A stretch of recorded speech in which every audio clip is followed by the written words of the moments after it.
There's a moment, quiet, almost invisible, when a person decides, not outwardly, not with fireworks or announcements, but internally, in the private furnace of the mind. A decision is made, a line is drawn, and from that moment forward, they are no longer who they used to be. That moment is where all greatness begins, not with talent, not with luck, not even with vision, but with discipline, ruthless, unwavering self-discipline. You won't find it trending. You won't see it glamorized, because it is hard, brutal, even. It is lonely. It is repetitive. It is the choice to say no when the world tempts you with 1,000 reasons to say yes. It is the act of silencing the weaker voice inside you, the one begging for comfort, for delay. For tomorrow. Tomorrow is the greatest lie you were ever sold. The myth that you have time, that you can put off your greatness, that waiting will somehow make you ready, but history doesn't reward the comfortable. History bows to the disciplined. Edison didn't stumble into light. He fought through thousands of failures. Ford didn't accidentally revolutionize industry. He obsessively reworked systems until the world changed. Lincoln didn't rise from obscurity by talent alone. He bled for every inch of moral conviction.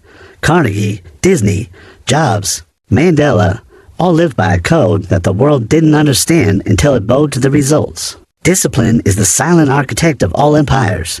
You can dream all you want. You can plan, write vision boards, speak affirmations in the mirrors.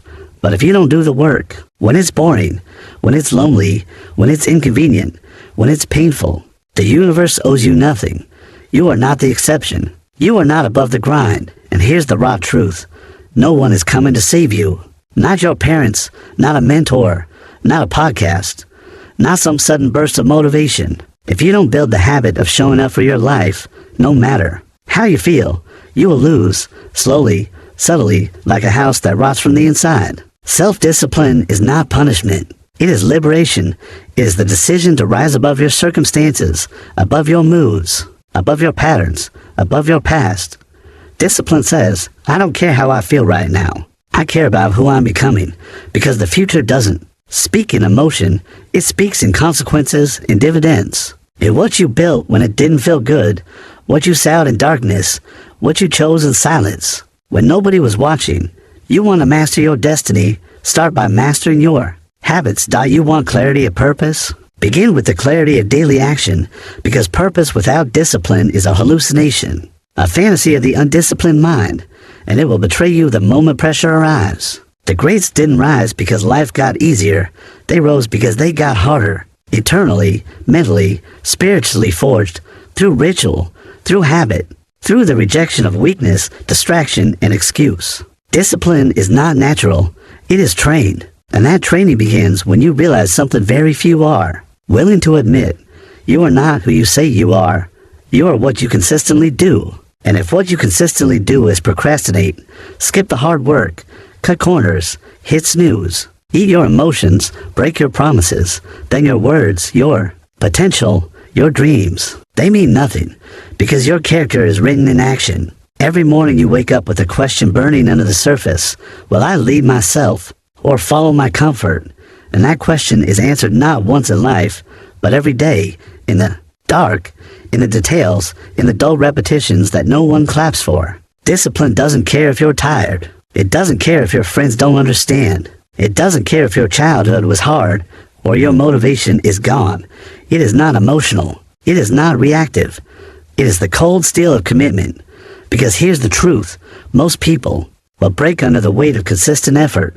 That's why the 1% exist. Not because they're better, but because they refuse to quit when it wasn't convenient. Ruthless self-discipline is not about being hard on yourself. It's about being loyal to your potential. It's about treating your future like it matters. It's about respecting your calling enough to show up for it, even when your mood doesn't. You will never rise if you are a slave to how you feel. Feelings are weather. Discipline is climate. One shifts daily. The other defines your entire landscape. And when you start to understand that, something changes in you. You stop negotiating with weakness. You stop arguing for your limits. You stop needing permission to be great. Because deep down, you know this. Your future will not be written by what you hoped for. It will be written by what you tolerated. Tolerate distraction, you inherit regret. Tolerate mediocrity, and you inherit obscurity. Tolerate your excuses, and they become your identity. But when you decide to tolerate nothing but excellence, everything changes. You walk differently, speak differently, think differently, not because life got easier, but because you stopped lowering yourself to meet it. You made life rise to meet you. Ruthless self-discipline is not glamorous. It is not sexy. It is waking up at 5 a.m. while the world sleeps. It is running when your lungs burn, reading when your mind drifts, saying no to indulgence, saying yes to struggle, saying, I will become who I promised myself I'd be, over and over and over again, until that promise becomes real. You want a mindset of success? Then you need a spine made of fire and a mind trained for war, because the battle is not out there. It's within. It's between who you are now and who you're capable of becoming, between the comfort of today and the greatness of tomorrow. And that war is won, or lost, in the smallest choices, the ones no one sees, the ones you justify with a whisper, I'll do it later. I've been good this week. I need a break. Justifications, the currency of wasted lives.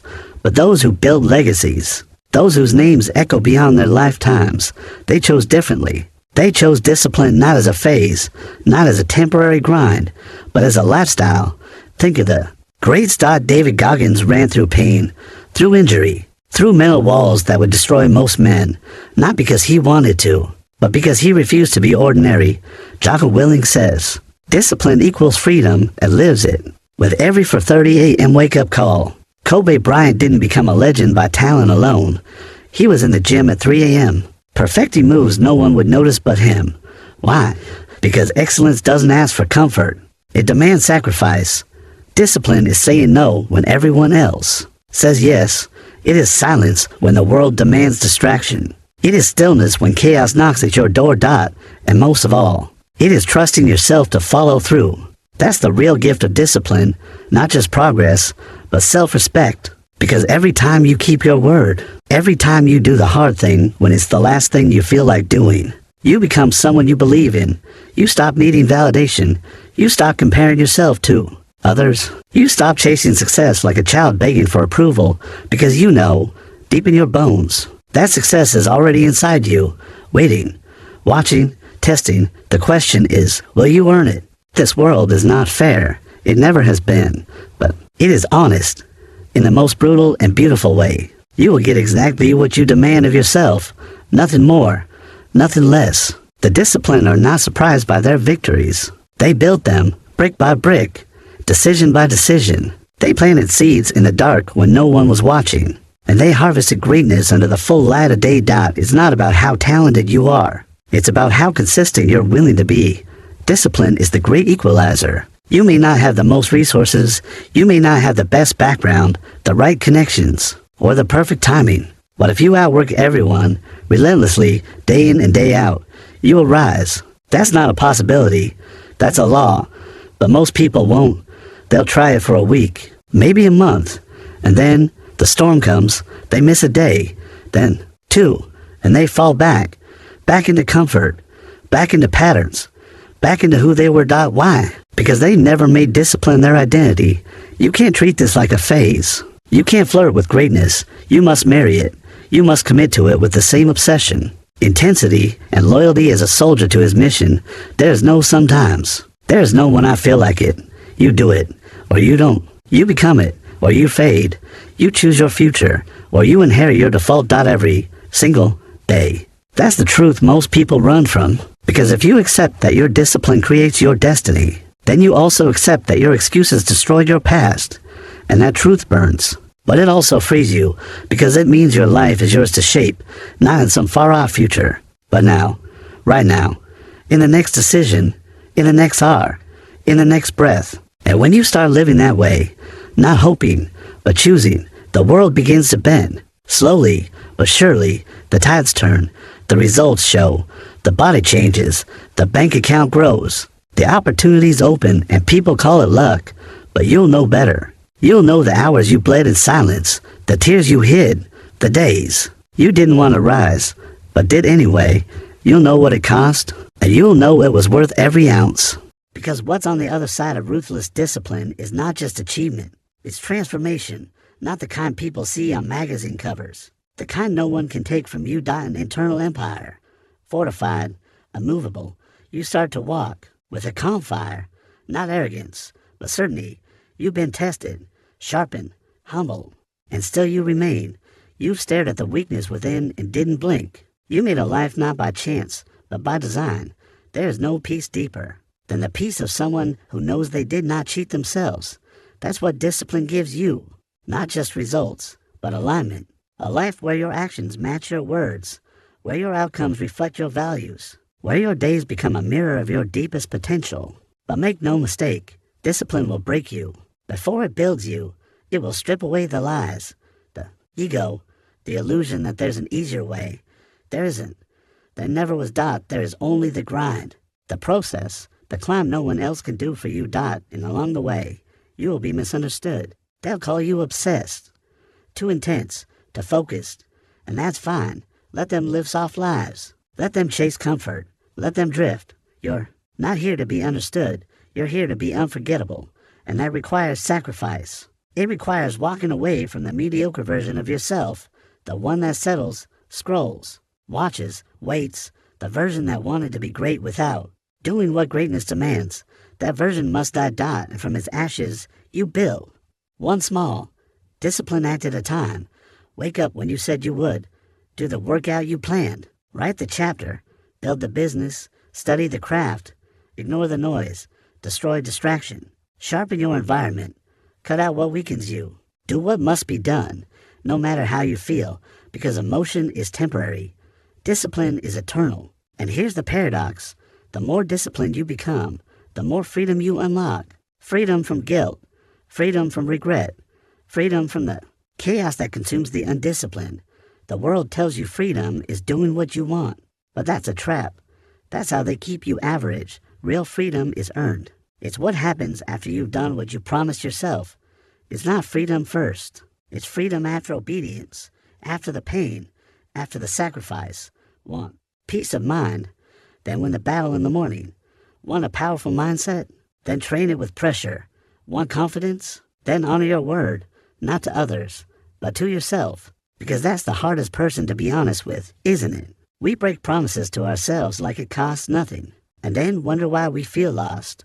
But the soul keeps the score. Every time you say I'll do it, tomorrow, it remembers. Every time you say I can't, it listens. Every time you shrink, hide, delay, your inner standard drops, and eventually, you forget who you were meant to be, unless you fight back, and that fight begins with one decision. I will no longer betray myself. From this day forward, I will live a disciplined life, not because it's easy, but because my potential is worth it. Because I'm tired of lying to myself, tired of watching the clock, tired of letting my fears define me. Discipline is not about pain. It's about power. The power to choose your future, moment by moment, to move with purpose, to act with conviction, to become a person of weight, of substance, of fire. Not for show, not for likes, but for legacy. You want to build something that lasts, something that echoes after you're gone. Then build it on the back of your discipline, day by day, brick by brick, failing, rising, learning, never stopping. Because once you learn how to conquer yourself, there is nothing left that can conquer you.